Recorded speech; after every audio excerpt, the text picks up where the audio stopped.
बांधकाम कामगारांनो आता सावध व्हा. हो, खरंच मित्रांनो, बांधकाम कामगारांना आता 2025 मध्ये सावध होण्याची गरज आहे. कोणताही कामगार व्हिडिओला संपूर्ण पाहिल्याशिवाय व्हिडिओच्या खाली कमेंट करणार नाही, की तुम्ही चुकीची माहिती सांगितली आहे, अर्धीच माहिती सांगितली आहे. व जे खरे कामगार असतील ते 100% व्हिडिओ शेवटपर्यंत पाहतील आणि त्यांना संपूर्ण या व्हिडिओमधील माहिती कळणार आहे, की त्यांच्यासाठी हा व्हिडिओ बनवला गेलेला आहे आणि हा व्हिडिओ बनवण्यामागचं काय कारण आहे. त्यासाठी कामगार मित्रांनो, व्हिडिओला शेवटपर्यंत पहा, कारण बांधकाम कामगारांनी आता सावध व्हायची गरज आपल्या महाराष्ट्र सरकारने सांगितलेली आहे.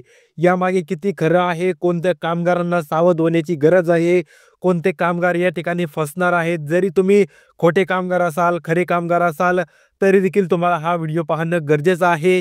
जर तुम्ही काही काम करत असाल तर ते काम 10 मिनिटं बाजूला ठेवून आजचा हा महत्त्वाचा व्हिडिओ पहा, ज्यामध्ये बांधकाम कामगारांसाठी सगळ्यात मोठी अपडेट आणि जे काही जी-आर फक्त बांधकाम कामगारांसाठी आलेला आहे, की आता त्यांचं बांधकाम कार्ड वैध ठेवायचं की अवैध, यासाठीच आता हा जो जी-आर आहे तो प्रसारित करण्यात आलेला आहे. आणि या जी-आरमुळेच आता बांधकाम कामगारांनी सावध होण्याची गरज आहे. यामागे कितीरित्या खरं आहे, कितीरित्या खोटं आहे, कारण गेल्या 1 ते 2 महिन्यांपासून प्रत्येक सोशल मीडिया असेल, Instagram, YouTube, Facebook, Twitter, Telegram, अशा वेगवेगळ्या प्रकारच्या अशा वेगवेगळ्या प्रकारचे जे काही सोशल मीडिया आहेत, यावरती बांधकाम कामगारांना सावध होण्याचा व्हिडिओ व्हायरल होत आहे. ज्यामध्ये बांधकाम कामगारांची तपासणी चालू झालेली आहे आणि तपासणी बरोबरच त्याबरोबर काही चाचण्या देखील होत आहेत, ज्यामध्ये बांधकाम कामगार जर पुरून उरले नाहीत तर त्यांच्यावरती केस देखील महाराष्ट्र सरकार करत आहे. त्यांनी आतापर्यंत घेतलेले वेगवेगळ्या प्रकारचे लाभ आता हे मागं घेतले जातील का? स्कॉलरशिपचा दिलेला लाभ मागं घेतला जाईल का?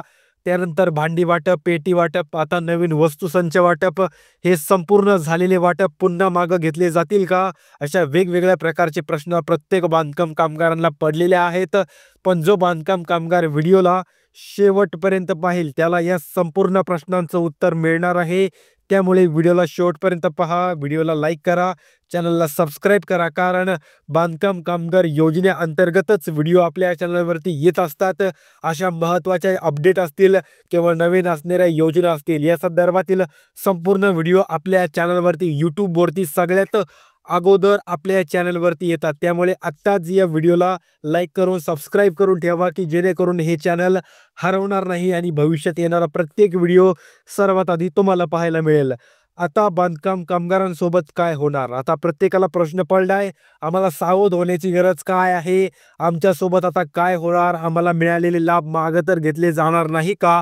कारण तुम्ही आत्तापर्यंत यूट्यूबवरती व्हिडिओ बघितले असतील, फेसबुकवरती व्हिडिओ बघितले असतील, व्हॉट्सअपवरती मेसेज पाहिले असतील, की खोट्या बांधकाम कामगारांना आता या ठिकाणी अटक होणार, त्यांचे लाभ दिलेले मागं घेतले जाणार. त्याच प्रकारे जे खरे कामगार आहेत त्यांना देखील थोडासा धक्का बसणार आहे.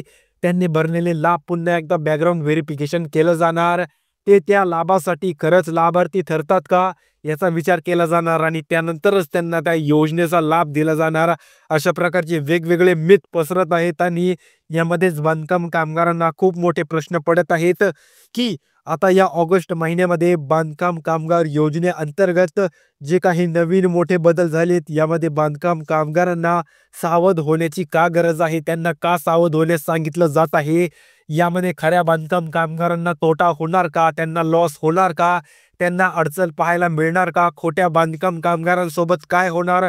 असे वेगवेगळे प्रश्न प्रत्येक बांधकाम कामगारांना पडले आहेत. जर तुम्हाला पडला नसेल तर पडायला पाहिजे. जर तुमच्याकडं महाराष्ट्र इमारत व इतर बांधकाम कामगार कल्याणकारी मंडळामार्फत बांधकाम कामगार योजनेचं स्मार्ट कार्ड असेल, तुम्ही त्यावरती पेटी योजना, भांडी योजना, स्कॉलरशिप योजना, आरोग्य योजना, निर्वाह भत्ता योजना, अशा वेगवेगळ्या प्रकारच्या योजनांचा लाभ घेतलेला असेल, तर तुम्हाला देखील टेन्शन घेण्याची गरज आहे. कारण बांधकाम कामगार योजना ही कशासाठी आहे, कोणासाठी आहे, हे समजून घेणं अत्यंत गरजेचं आहे. सर्वप्रथम आपण ते जाणून घेणार आहोत, की तुम्ही यामध्ये सेफ कसे असाल, तुम्हाला कुठलीही अडचण, कुठलाही धक्का कसा बसणार नाही, त्यासाठी तुम्हाला काय करावं लागणार, कोणती प्रोसेस करावी लागणार, सर्वप्रथम आपण ते जाणून घेणार आहोत. आता बांधकाम कामगार योजनेअंतर्गतचा तुमच्याकडे बांधकाम कामगार योजनेचं कार्ड असण्यासाठी सगळ्यात पहिला नियम आहे, तो म्हणजे तुमचं बांधकाम कामगार योजनेचं तुमच्याकडे स्मार्ट कार्ड असायला पाहिजे. आणि स्मार्ट कार्ड जर असेल तर तुम्ही त्या स्मार्ट कार्ड सोबत डोमिसाईल ऑफ महाराष्ट्र असायला पाहिजे. म्हणजेच महाराष्ट्राचे रहिवासी असायला पाहिजे आणि नॅशनलाइज ऑफ इंडिया असायला पाहिजे. म्हणजेच तुम्ही भारताचे रहिवासी असायला पाहिजे. म्हणजेच तुम्ही महाराष्ट्रात राहणारे पाहिजे आणि इंडियात राहणारे पाहिजे. इंडियामध्ये तर असालच, पण तुम्ही महाराष्ट्राचे असायला पाहिजे. कारण 2019-20 या कोरोनाच्या महामारीनंतर बाहेर राज्यातील बिहार, MP, UP या ठिकाणी खूप सारे बांधकाम कामगार महाराष्ट्रामध्ये आलेले आहेत आणि त्या या ठिकाणी काम करत आहेत. यामधील काही कामगारांनी जे बाहेरचे आहेत त्यांनी त्यांचं बांधकाम कामगार योजनेचं कार्ड देखील काढलेलं असेल. आता हे तर आपल्याला माहीत नाही की या ठिकाणी काही बॅकग्राऊंड व्हेरिफिकेशन केलं जातं की नाही चेक करण्यासाठी हा कामगार महाराष्ट्रातला आहे. कारण कामगार हे खूप दिवसांपासून जर UP बिहारचे कामगार खूप दिवसांपासून महाराष्ट्रामध्ये राहत असतील तर त्यांच्याकडे रेशन कार्ड त्यानंतर वेगवेगळ्या प्रकारची वोटिंग कार्ड त्यांनी महाराष्ट्रातले बनवून घेतले असतील आणि त्यांच्या त्या डॉक्युमेंट्सवरती त्यांना 100% बांधकाम कामगारचं कार्ड मिळू शकतं. पण या ठिकाणी सगळ्यात मोठा प्रश्न आहे की जे खरे बांधकाम कामगार आहेत किंवा खोटे आहेत पण ते महाराष्ट्रातले आहेत, यांना धक्का बसणार का? तर कामगार मित्रांनो, धक्का 100% बसणार. कारण गेल्या 1 ते 2 महिन्यांपासून आपल्याला मंडळाकडून अशा वेगवेगळ्या प्रकारच्या अपडेट्स पाहायला येत आहेत की बांधकाम कामगारांचं आता व्हेरिफिकेशन केलं जाणार आहे. त्यांच्या कागदपत्रांचं व्हेरिफिकेशन केलं जाणार आहे, ज्यामध्ये खरे बांधकाम कामगार बाजूला काढले जाणार, खोटे बांधकाम कामगार बाजूला काढले जाणार. अशा वेगवेगळ्या प्रकारचं व्हेरिफिकेशन बद्दलचे अपडेट आपल्याला स्वतः महाराष्ट्र इमारत व इतर बांधकाम कामगार कल्याणकारी मंडळाच्या ऑफिशियल वेबसाईटवरती किंवा त्यांच्या होत असणाऱ्या वेगवेगळ्या प्रेस कॉन्फरन्सवरती किंवा पेपरमध्ये आपल्याला वाचायला मिळत आहे. पण यावरती अजून कुठलीही अपडेट आलेली नाही.